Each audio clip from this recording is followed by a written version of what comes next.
Déjame una canica para jugar. Que no, churrasco, no seas pesado. Ya has pedido todas tus canicas y ahora quieres perder las mías. Aprende a jugar. Siempre pasa lo mismo. Vais a por mí.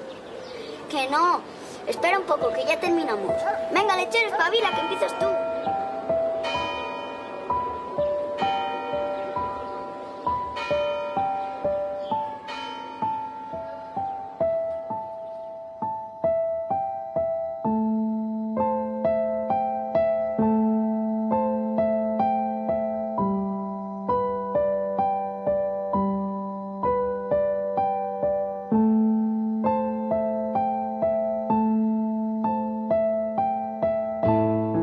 Recuerdo, siendo joven, un día, no sé si era de San Basilio, en la procesión que recorría las calles del pueblo, de pronto la gente empieza a mirar a la torre. ¿Qué pasaba? Pues que un arriesgado mozo, Argimiro, me acuerdo yo, hijo de la señora Luciana, se había empeñado desde el corredor ir trepando por la parte exterior, bolo a bolo, hasta la cúpula. Naturalmente el riesgo y el peligro era inminente y la gente pues contemplando esta hazaña del bueno de Argimiro.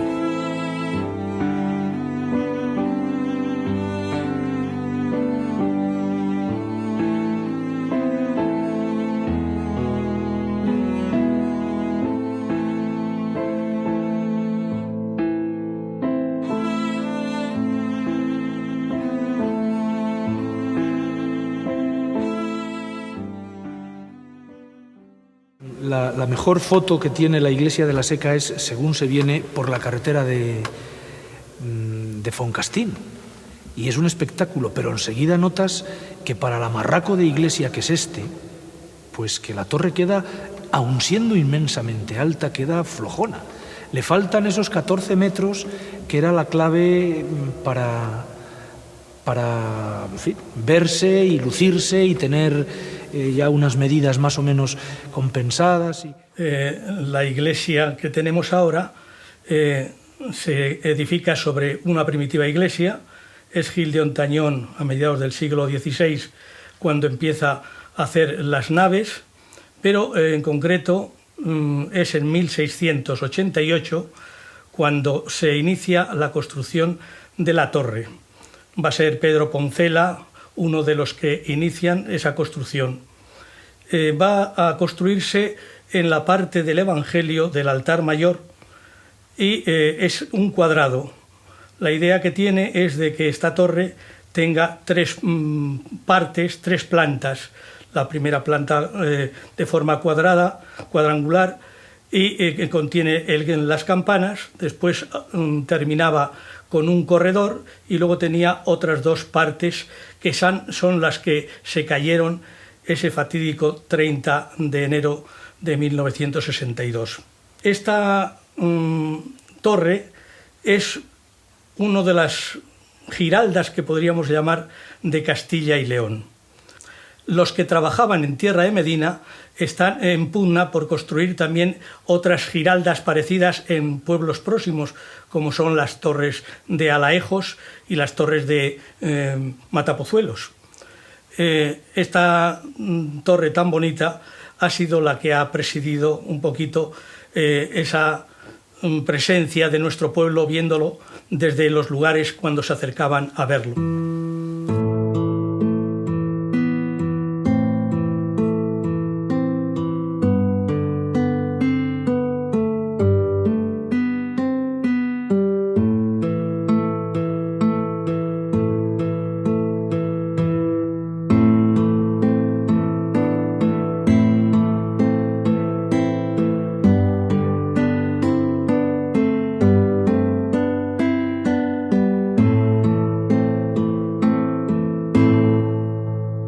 Torre a donde llega ahora a la altura de ella había una cornisa llena de agujeros muy bonitos, miradores por todas las cuatro partes.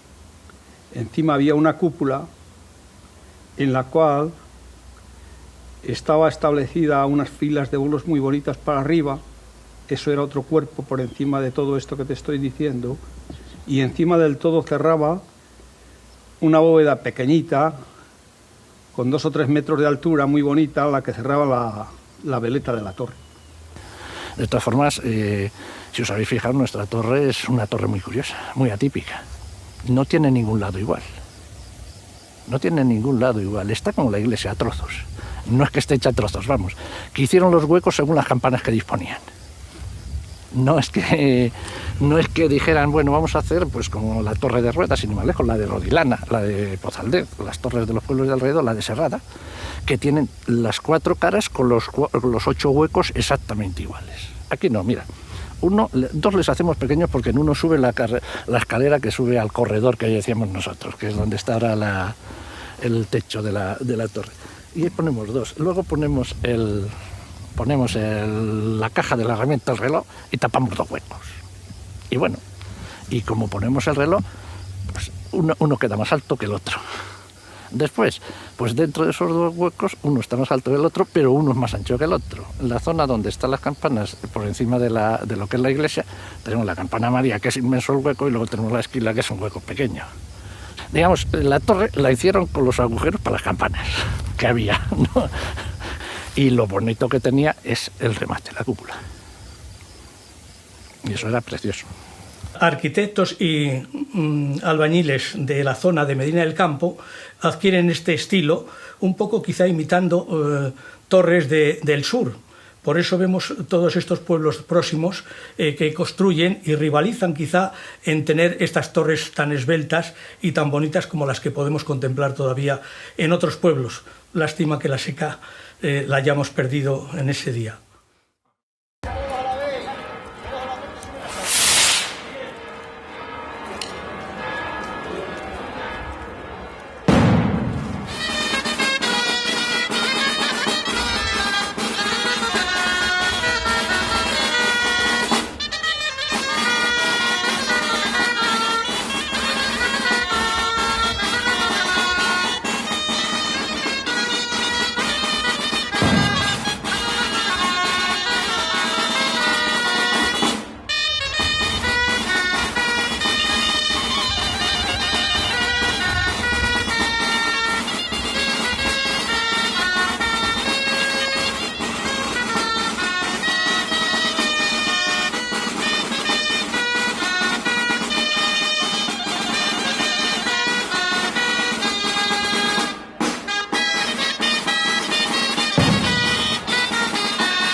El 30 de enero estaba yo quitando gromos en las patatas.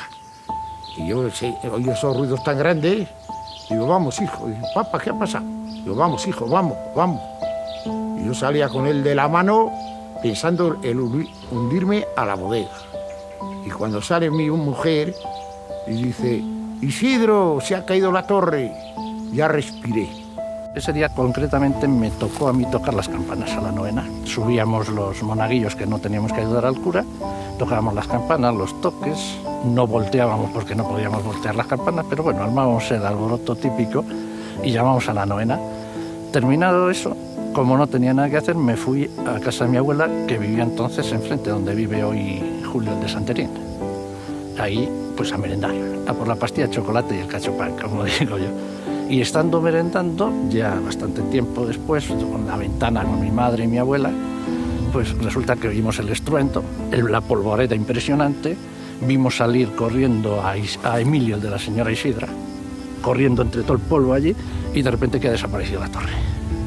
La iglesia hundida, sin cubierta, sin tejados, todo aquello, un polvo, toda la gente alborotada, y ya, pues claro, a continuación, pues lo que pasaba en esas épocas.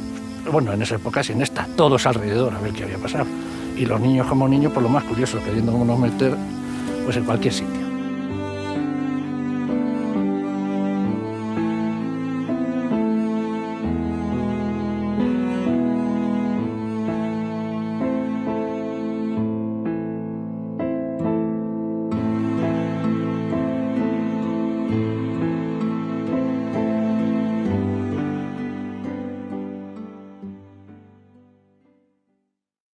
Parece que el motivo fue de la palomina, el número de palomas, que sus excrementos les depositaban en ese hueco entre en el corredor. La lluvia y la palomina fue formando un ácido que minó los cimientos y en un momento determinado cayó. Pues se cayó porque en el otoño estuvo lloviendo muchísimo. Y luego después empezó a helar. Luego vino el deshielo y fue cuando, porque yo la veía, seguro iba por ahí, por la calle, digo, uy, la torre, la humedad que tiene. Pero claro, yo cómo iba a dar que se iba a caer la torre. Y ha sido eso que se desbornó, porque suciedad, como dice la gente, cosa de suciedad, no, porque tenía 4 pilares grandísimos, 4 arcos, y no fijaban ni mucho menos donde había un poquito de palomina. Fue desbornada de arriba cuando ya vino el deshielo. No, está claro, eso está claro porque se hundió. Eso está clarísimo. ¿Por qué? Pues porque anteriormente el sacerdote que había cuando yo era niño, después de verano, cuando venía la gente de Segar, de Tierra Campos, había 2 señores que se dedicaban a limpiar toda la palomina del corredor. Ya sabes tú que cuando se llenan todos los albañales del agua de arriba del corredor y se moja la palomina, pues entonces cuando vienen las heladas aprieta y abre las paredes y derrumba todo. Entonces cuando ya se dejó de cuidar todas esas cosas, que los antiguos lo cuidaban de una forma muy escrupulosa, pues luego después vino esto nuevo de después que no. Los sacerdotes no se dieron cuenta de eso. Y nosotros ya habíamos desaparecido de monaguillos de allí de la iglesia y entonces tampoco teníamos capacidad para decir qué es lo que podíamos haber hecho. Yo recuerdo, siendo crío, que había un sacerdote, don Esuperio Gutiérrez, que era muy cuidadoso y todos los años limpiaba de palomina esa parte de la torre. La gente incluso le criticaba porque si era palomina se la llevaban, otros se lo vendía. Dejó de hacerse esta limpia y los efectos del ácido de la palomina con el agua fue lo que parece que minó esos cimientos y hizo que cayera la torre. Puede ser lo que está pasando en otras, que la cal va perdiendo fuerza. Y era una estructura muy grande y muy pesada porque estaba compuesta con mucha piedra y quizá haya sido eso. Dicen que estaba mal cuidada, pero yo no creo que en una estructura tan pequeña el exceso de palomina, que tampoco sería tanto, pudiera acabar con ella.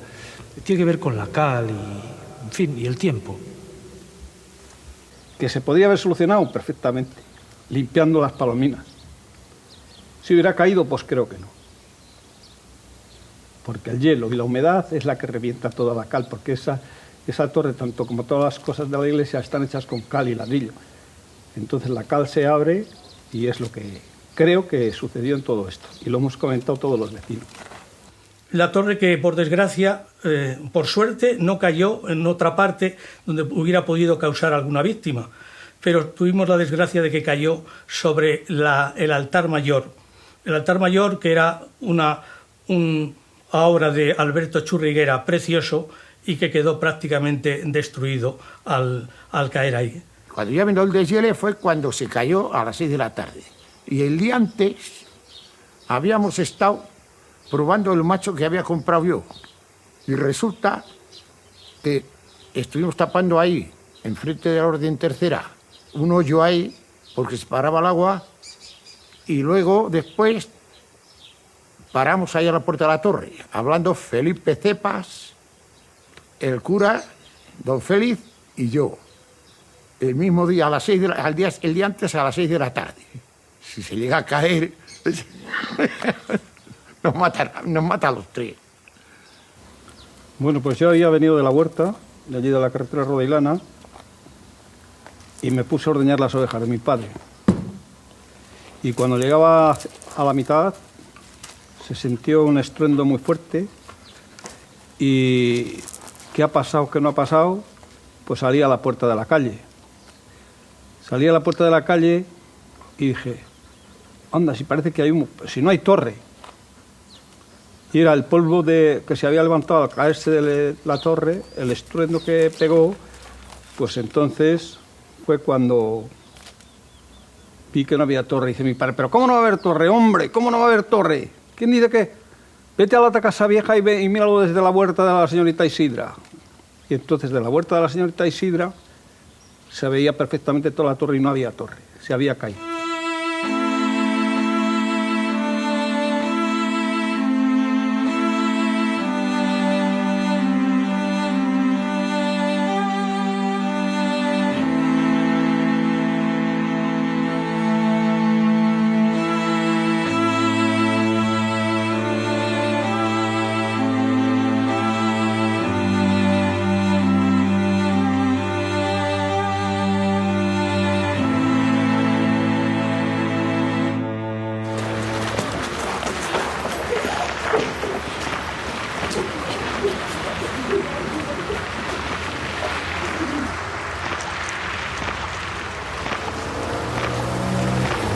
Ya viene, mirad.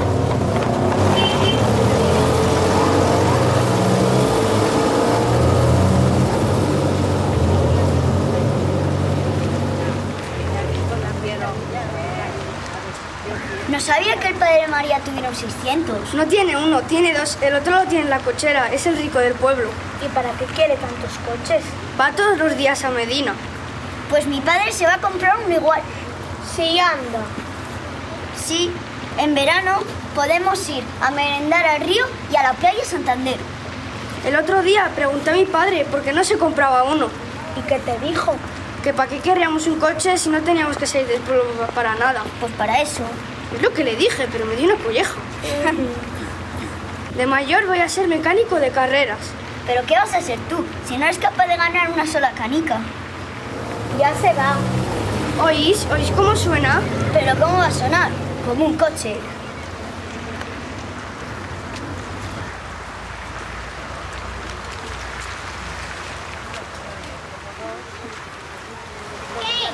Mi padre se va a comprar uno igual. Venga, lechero, espabila, que te iba ganando. Tiraba yo, ¿eh? Dejadme una canica. Que no seas pesado, que estamos en la final. ¿Y qué hago mientras? Vigila a ver si pasa el padre María con el coche otra vez.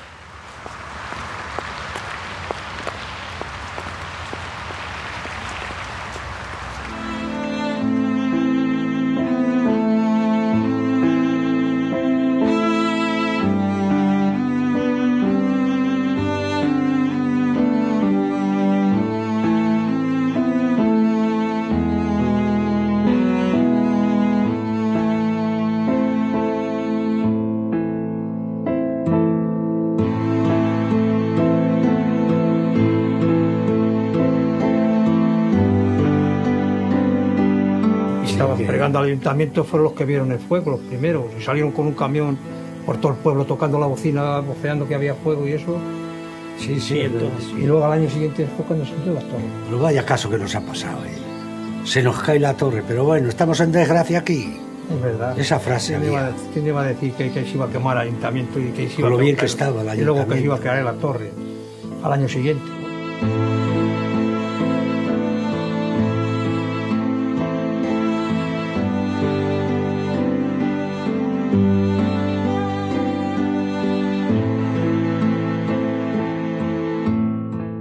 Hombre, ahora no está mal, ¿eh?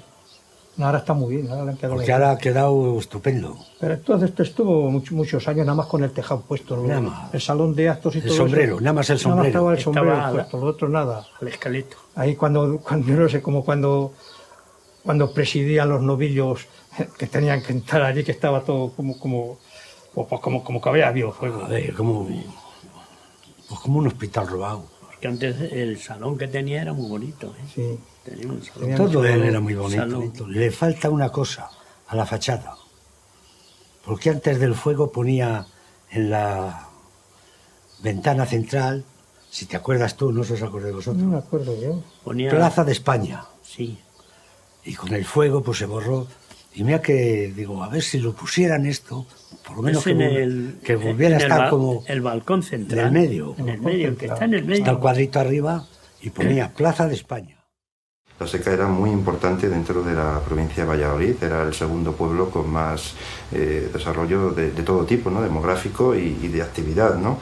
Y realmente que una cosa de estas, que pase en unos años determinados este tema de la torre de la iglesia, pues debe ser una cosa impactante, ¿no?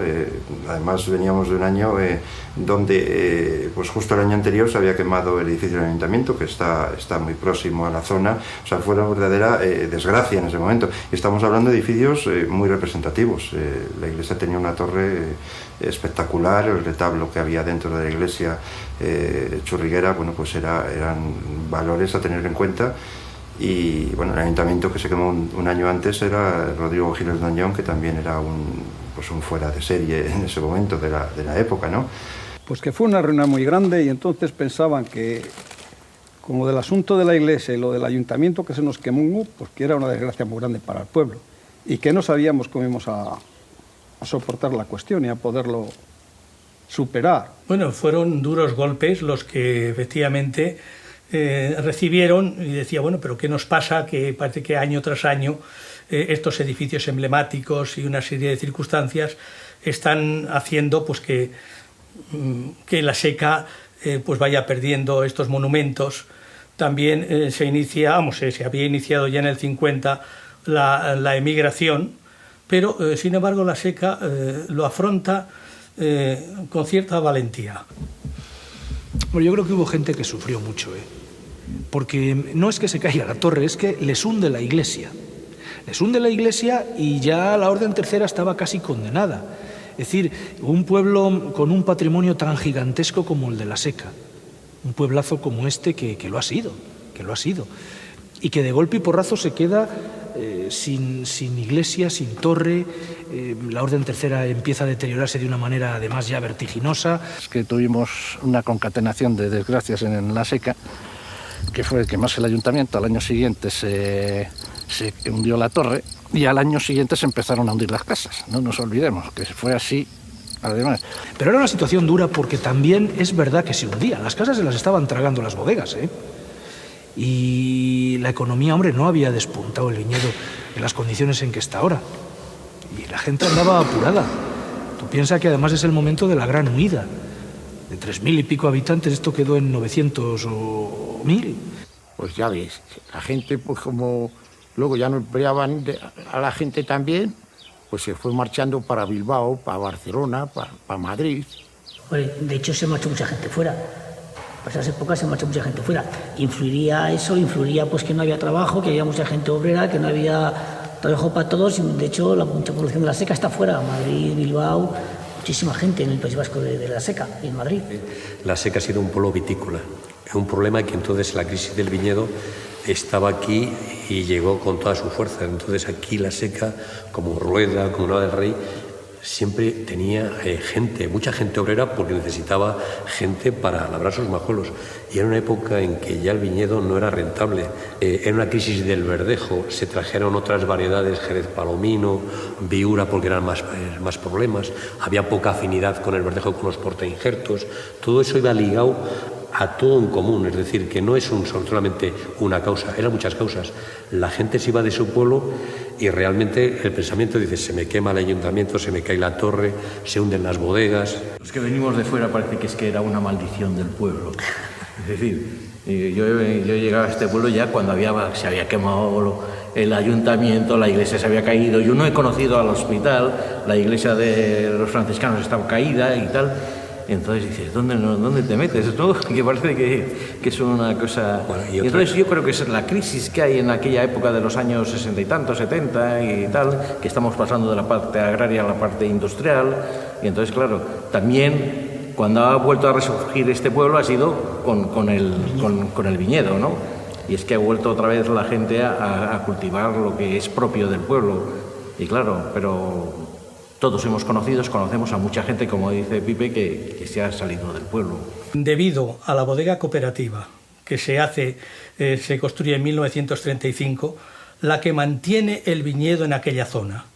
Siguen produciéndose uva, los pueblos limítrofes como Rueda, Serrada, etcétera, habían descepado, y de ahí va a renacer y a resurgir un poco la pujanza y mantenerse a flote, y luego dar lugar a que el viñedo sea el gran potencial. Cuando la denominación de origen Rueda se implanta, es sin duda la seca la que producía más viñedo.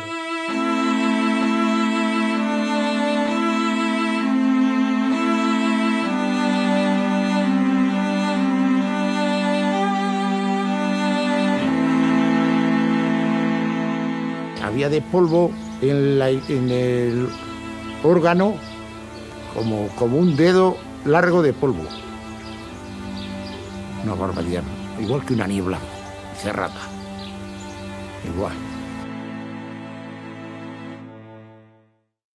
Al día siguiente todos queríamos, y nadie nos atrevíamos, por ejemplo, intentar subir a la torre, hasta que ya fueron los albañiles del pueblo los que hicieron paso para poder entrar por la puerta de la torre, que estaba cubierta de escombros, subieron, comprobaron que no había pasado nada en lo que se conservaba, no había ningún problema, y ya subieron una parte de eso arriba, a la parte superior, y desescombraron lo que había quedado allí.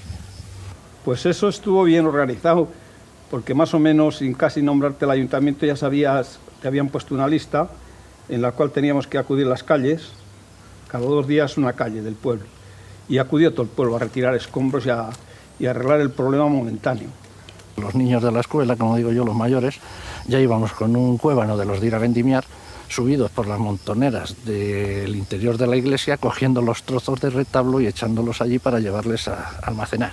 Las astillas de que quedó el retablo, que estaban doradas.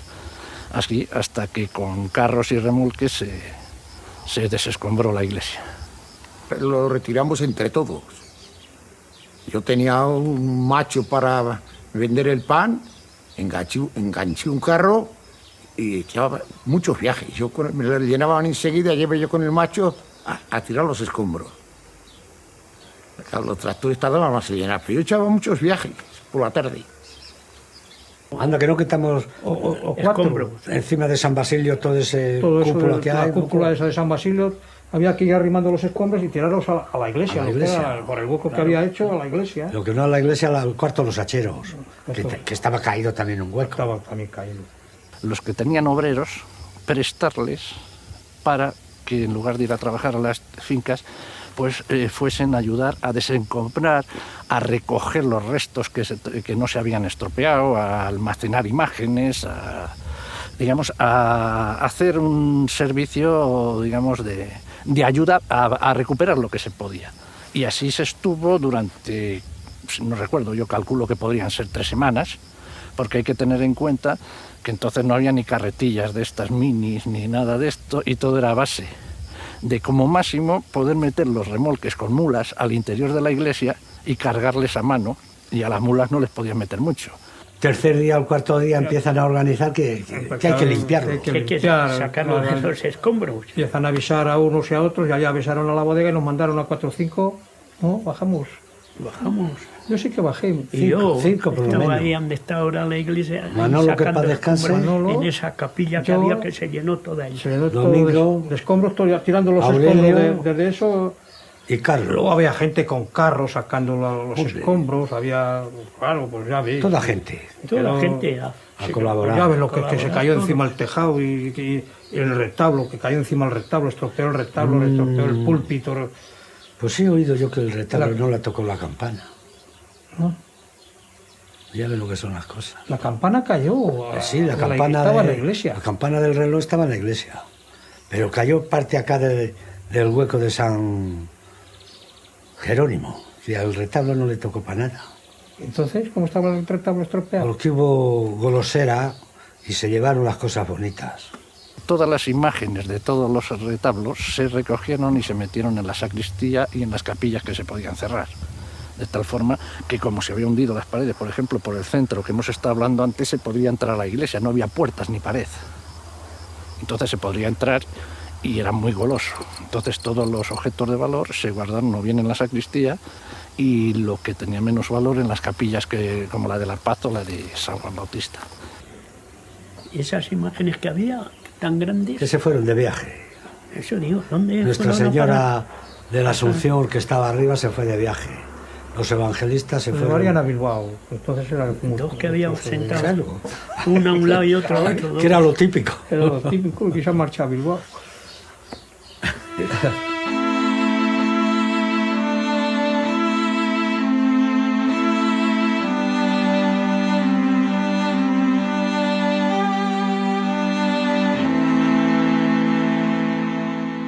Consecuencias de ello, pues que nos quedamos sin templo y que tardaron muchos años en cubrirse la techumbre. Para ello no había medios entonces económicos y hubo que desprenderse de gran material y obras de arte de forma un poco, no sé, desconociendo el valor. Dicen que algunos que si se había enriquecido uno de los anticuarios de Arévalo de las cosas que había llevado y que quizá los sacerdotes que habían entonces no sabían su valor y se malvendieron. Yo creo que al cura que estaba entonces esto le supuso al hombre un desastre, o sea, de golpe y porrazo, que te pase una cosa así es un palazo terrible. A él le desbordó y a la gente, y luego pues el que hizo la negociación del 77, no se puede decir nada de los hermanos, pero yo creo que no fue muy espabiladillo. Pues las imágenes, está claro que se vendieron por poquita cosa. Pero claro, en aquellos tiempos es que decimos se vendió por muy poco dinero. Y se actuó de una forma... Es que no había otra solución. Porque yo siempre que estaba enredado en todas estas cosas, vi que tampoco se pueden pedir responsabilidades a gente que ha hecho las cosas mal. Lo único que se le puede pedir responsabilidades al sacerdote que actuó en esas condiciones es que no contó con nadie. Era un hombre que cuando vino, le fuimos a recibir una noche que vino con su madre y más o menos nos saludó de una forma saludo y despido. Y entonces así quedó ya. De mi parte así quedó. Vi que era saludo y despido y no quise saber más. Hasta que me tocó luego después ir a quitar los escombros y empezar de nuevo otra vez. Las piezas del retablo, que eran muchas, no se sabe dónde están. Lo único que hemos podido recuperar han sido las 4 columnas que las tenemos en la iglesia. También recogimos el San Jerónimo y todo lo que pudimos traernos. Nos hemos traído imágenes de allí del arzobispado. Yo cuando dejaba mi trabajo iba por las noches a la puerta del arzobispado y el encargado de ello me iba dando cada día una para el retablo que tenemos puesto. Pero de las otras solamente sabemos de 3 cosas, de las de más valor que teníamos. Una es un cuadro de la Asunción del primer retablo anterior al de Churriguera, que era el centro del retablo, por lo visto. Yo no le conocí. Ese sí sabemos dónde está. Luego tenemos un Cristo de la escuela de Gregorio Fernández, que también sabemos dónde está. Pero también hay un recibito firmado alrededor de unas 300.000 pesetas. ¿Por qué? Porque no puedo decir exactamente la cantidad, porque ahora no me acuerdo si eran menos o más, pero vamos, por ahí alrededor de las 300.000 pesetas. El Cristo de la escuela de Gregorio Fernández también hay un recibito firmado de otras 300.000 pesetas. Y el cuadro grande de la Asunción del primer retablo, anterior a nacer nosotros, pues también está vendido en 300.000 pesetas. Ellos han tenido que tapar agujeros con lo que tenían. ¿Que lo han vendido bien? No lo sabemos. Posiblemente la realidad es que eso no se hubiese vendido si el pueblo en esta época se hubiese involucrado, no hubiese dejado que hubiese sucedido. Pero estamos hablando de unos años en que realmente ni la administración, la gente tenía otras necesidades y la iglesia no podía llamar a otra puerta, porque hay mucha gente que dice, bueno, la iglesia tiene dinero y con eso pues dice a mí que no me piden.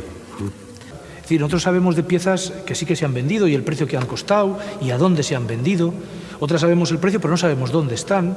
Y hay muchas desaparecidas que no sabemos nada. Nada.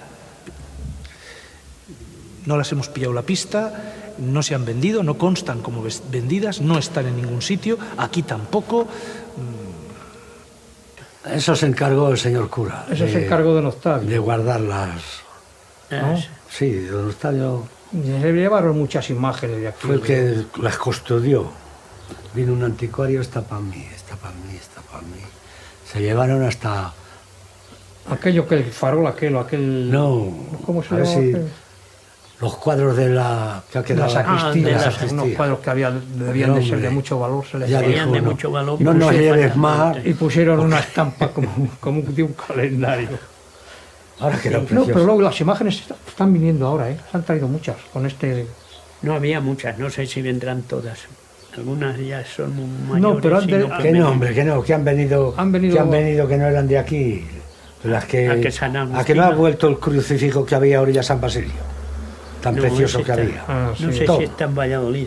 Ese está donde esté. Está en Valladolid, en el museo. Ha venido pues un San Juan que es de Escayola. Ya vi. No. Y que he inventado el crucifijo ese porque siempre... Ya, y era precioso. Era precioso, tenía un dosel así Ese no ha puesto. vuelto. Doña María es la que se encarga... La Virgen de la Asunción, pues tampoco ha vuelto. Y los ángeles, arcángeles, San Agustín tampoco. y todos los coros Ese tan celestiales que grande había había. arriba. San Agustín. ¿Dónde está ahora la Dolorosa? No, San Agustín sí que ha estado aquí. Ha estado aquí. Y se ha sí. ido. Sí. Pero se le han Está llevado donde está ahora la a Dolorosa, Oviedo, estaba San Agustín. Porque San Basilio siempre que le estaba... llevaron a Oviedo a restaurar. Sí. Y no sé si le habrá gustado No, varios han traído, ¿eh? Sé yo que han la traído fabada varios. que no ha vuelto. ¿Eh? No, sí.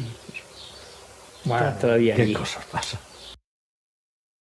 Creo que la iglesia se reconstruyó en base a al dinero que se pudo conseguir con la venta de ciertos bienes de la iglesia. La obra gorda se hace en el 77, para la cual ya se venden un montón de piezas de escultura, de cuadros, y para hacer dinero y hacerlo ya. Nosotros también hemos participado de las últimas cosas que quedaban por aquí de pequeña importancia para poder pagar las deudas que teníamos con el nuevo constructor que nos estuvo arreglando el tejado y retejándolo todo, lo cual nos ha durado bien poco, 15 o 16 años, porque ha habido que hacerlo nuevo todo otra vez. Concretamente, estando de párroco aquí florentino, yo había acabado de estudiar, digamos, había acabado la carrera de arquitecto técnico, y cuando vino él se hizo una cosa que a mí me impactó mucho, fue quitar las tejas de la cubierta de la Orden Tercera para arreglar el tejado de las capillas de La Paz, San Isidro y la casa del cura. Se dejó sin tejas. Aquí simplemente cuando te comentan que para arreglar una iglesia se destejaba la otra, pues ya te puede decir hasta dónde se ha llegado. Hombre, también cuentan los medios, porque antes tampoco había medios como ahora, que pueden buscar subvenciones y cosas. Antes no había medios, no había nada. Entonces, claro, por lo que ahora comenta Ramón de la iglesia, quitar las tejas de un sitio para otro es porque tampoco había medios. Entonces, claro, quita una para arreglar la otra. Hombre, la solución que se la dio es la solución que se podía dar. Ponerle un tejado a cuatro lados y a cuatro aguas y ya está.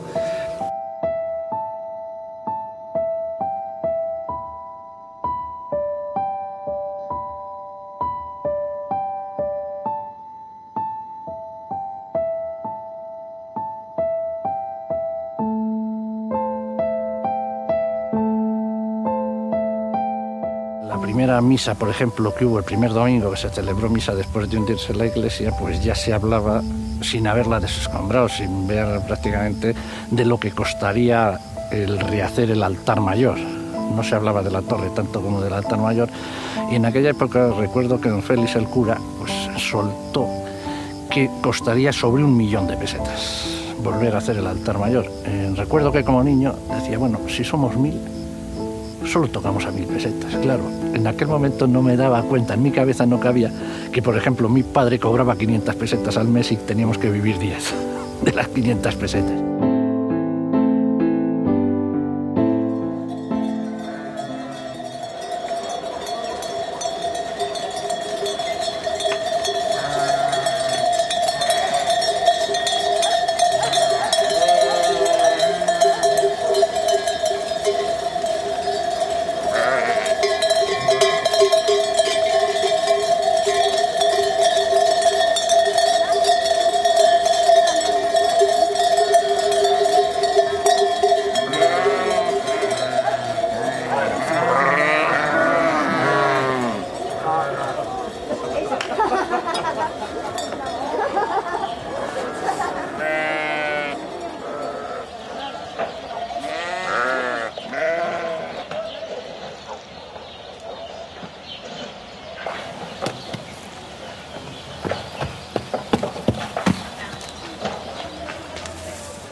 Anda.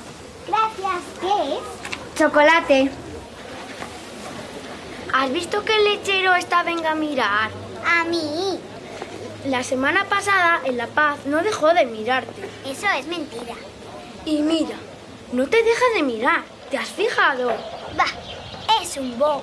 He traído alfileres. Tengo algunos nuevos. ¿Jugamos? Vale.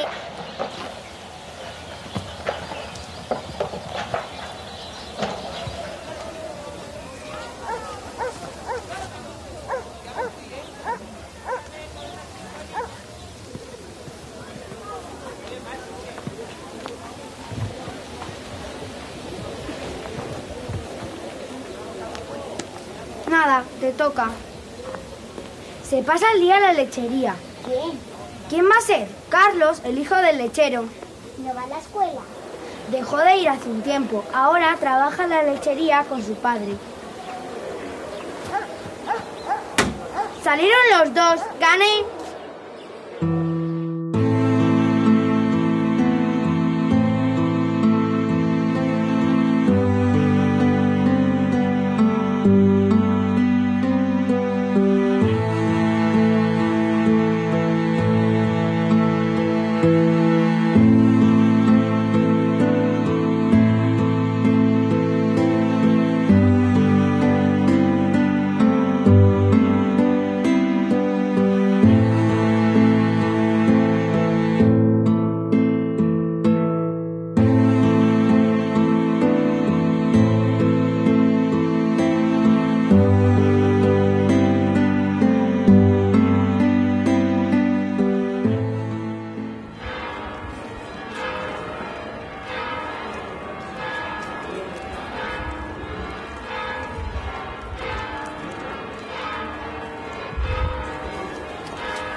En el régimen establecido por la normativa que afecta al patrimonio cultural de Castilla y León existen unos bienes especialmente protegidos, los BIC, en los cuales tenemos que autorizar cualquier intervención que se pretenda hacer.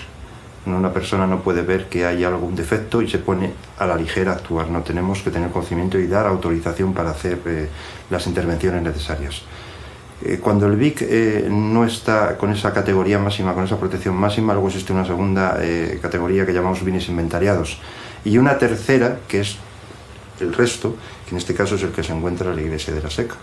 Es patrimonio cultural, es un patrimonio cultural que ha sido muy importante, que es muy importante, que tiene valores todavía a conservar, pero realmente, patrimonio en este caso, pues tiene una actuación limitada, muy limitada. En principio es el propietario del edificio, como he dicho, el que tiene que estar vigilante que no pase esto. Sí, en cuanto a la reconstrucción de la torre, verdaderamente, pues es una cosa que la Junta no es propietaria del bien. Podría ser que la propiedad de la iglesia, en este caso el arzobispado, tuviera una idea en este sentido, y desde la Junta pues sería bien visto y se daría apoyo técnico, apoyo económico. Bueno, pues hoy en día la verdad es que está todo esto complicado, bastante, hay mucho patrimonio en la provincia de Valladolid. Estamos rodeados de maravillas. Realmente en esta situación pues es realmente complicado centrarte en una cosa así. Hay que disponer de dinero y yo creo que sigo insistiendo que es un capricho, pero sí que se puede hacer, ¿cómo no? Hay un chavalín aquí que es arquitecto y que nos ha pasado un proyecto con un material nuevo. Dice que se montaría una estructura de metal en las mismas dimensiones y haciendo la forma que tenía el torreón, y que luego sería recubrirle con un material nuevo, unos ladrillos, no sé de qué serán, que pesan muy poco, piedra falsa, o sea, una copia exacta, lo que pasa que con una mínima parte de peso y además barata. Sería pues el montaje de grúa y demás. Lo que pasa que no sé hasta qué punto la estructura en sí, falsa, que bueno, que tampoco hace falta más, porque tampoco se usaba para nada más entonces. Era solo pues lo que era el remate de la torre. Se puede hacer, ¿cómo no? Y además exacta. Costosísima, pero sería posible. Se puede construir con la documentación que hay, sobre todo fotográfica, y con los medios que tenemos ahora, se puede reconstruir perfectamente. Eso sí, no serían los materiales externos, digamos, de cara al exterior serían los mismos. De cara a la estructura interior no serían los mismos, lógicamente. Ya no utilizaríamos la madera ni los ladrillos. No, yo pienso que se podría utilizar una especie de estructura metálica, unos nervios metálicos, digamos, que te sirvan de armazón, y sobre eso forrarlo con ladrillo, haciendo las mismas figuras, los mismos dibujos, y sobre ellos colocar perfectamente toda la cantería que tenía, todos los bulos de piedra, todos los adornos, se puede perfectamente. Y que yo creo que no sería difícil hacerla. Dice que el Ricardo de eso dice que se la puede hacer, que allí donde está él... Pero lo hacen abajo, en el suelo. Lo hacen en el suelo una esa de Hoy hierro. con los medios que hay. De hierro, eso, y luego la cogen con una grúa, la ponen y luego la rellenan. Ladrillos y ladrillos y la figura. Ahora, pues como estaba ya imposible. Igual. No. Pero lo que hace falta es que lo que está, que esté bien. No, hombre, abajo tenían que hacer un cinturón. Que a lo mejor no está que bien. Era bueno de hormigón. Un cinturón de hormigón y hierro, y luego de ahí poner... Con los ingenieros que tenemos hoy día. En cuanto a ver el coste económico de esto, necesitamos contar con un técnico, con un arquitecto, elaborar una memoria valorada, un proyecto donde se recoja todas las características técnicas de ese sonido. Decirte cualquier cifra sería muy demasiado atrevido por mi parte. Estamos hablando de 1.450.000 euros. Y eso pues nos vamos a 242 millones de pesetas de navegantes. Entonces, pues estamos hablando como si pidiésemos a cada vecino o a cada persona que está en este pueblo, pues mira, a rescate del bolsillo 200.000 pelas a cada uno. No al padre de familia, sino el que sean 4, pues ya sabe, a razón de 200.000 lo que le tocaría. Decir 1,5 millones de euros es un número muy grande para nosotros, para el pueblo, para la administración y para todo el mundo.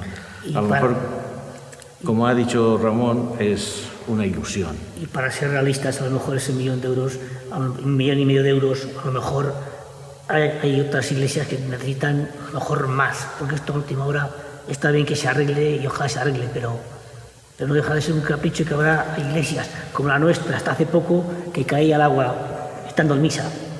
Entonces a lo mejor esto, entre comillas, puede ser un capricho y hay cosas que sean de más necesidad.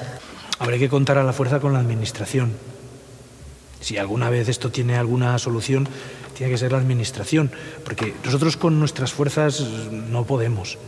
Y yo creo que el municipio tampoco, en las condiciones en que está ahora. Con las obras abiertas que tiene, gordas y demás, no creo que pueda disponer de un dinero extra, porque al final es un poco como caprichoso, ¿no? Quiero decir, con la que está cayendo, que nosotros nos planteemos restaurar la torre y volverla a recomponer, y a mí me parece un poco, en fin, una chulería, incluso ahora hasta provocadora. Sería la meta de cualquier lasecano, de ver el que la ha conocido, pues la que la hemos conocido, volverla a ver, y la gente joven no ver el pegote que hay.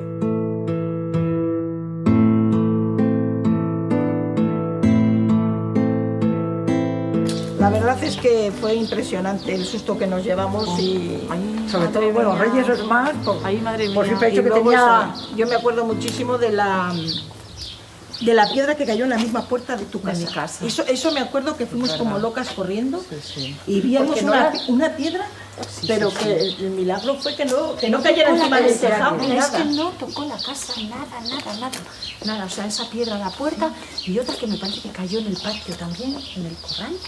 Pero nada, la casa no. Yo me acuerdo también en la pista de baile que cayó las tapias, porque cayó, y había montones de piedras, muchas piedras había. Tanto como tenía la torre. Bolos redondos de piedras, es que me acuerdo divinamente, bien bonitos, con lo que es cuadrado, los bolos que ponían en lo que era el adorno de la torre. Había muchísimos en donde la pista, porque me acuerdo que nos metimos ya cuando se quitó toda la polvadera y todo. Claro, como éramos chicos, a fijarnos en todo lo que había para allí. Y había muchas piedras, muchos montones de piedras. Fijaros en lo que me acuerdo acuerdo yo de los cables de la luz. De la luz. Y chispas. Chispa, claro. O sea, Yo yo de no eso sé no, cómo de eso no me siempre acuerdo. intentando yo llegar a casa, porque claro, mi dilema era cómo llegaba yo a casa, si todo aquello estaba tapado y yo pensaba que ya no me iba a encontrar a nadie, porque que iban a estar, bueno, que les había pillado a todos debajo. Sí. Y tengo el recuerdo ese, el caso es que no sé cómo llegué. Y sería muy bueno el que pudiéramos recordar aquella época, aunque triste, pero por lo menos ahora que tenemos las casas construidas y demás, sería bonito verlo. Hay muchísima gente que, vamos, le encantaría volver a verla hecha, no cabe duda. Eso es. Pero también he de decirte que, en fin, yo no veo tanta pasión, ¿eh? Hay gente, por supuesto, pero no es la mayoría. O sea que yo creo que les daría igual. Exactamente. Hombre, que me gustaría verla, pero eso es muy difícil. A ver dónde hay dinero para hacerla igual que era. Nada más que llegabas a la Cuesta Rueda, ya veías la Torre de la Seca. Cuando llego dice, pero ¿dónde está la... Dice, me habré confundido de camino. ¿Dónde está No está bien la Giralda Seca. de Castilla? Cuando llego dice, pues sí se ha hundido. Dice, pues vaya preciosidad que se le ha caído al pueblo, dijo ese señor.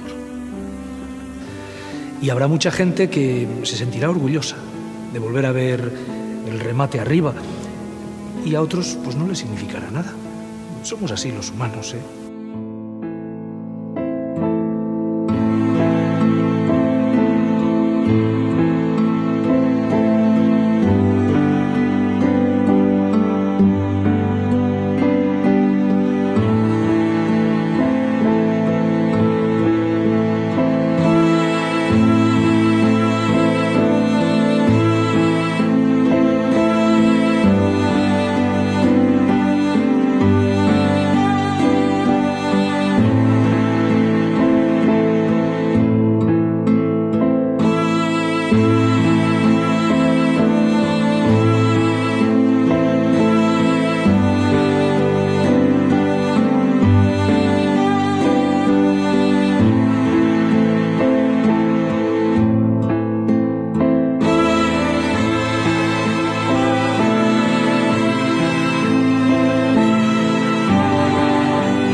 Y el 600 tiene 21 caballos y medio, aunque claro, tiene más un Mercedes. Pues mi abuelo tiene 2 caballos y seguramente corran más que ese coche con 21. Sí, ¿y cuántos caballos tiene un Mercedes? Más que el del abuelo del lechero.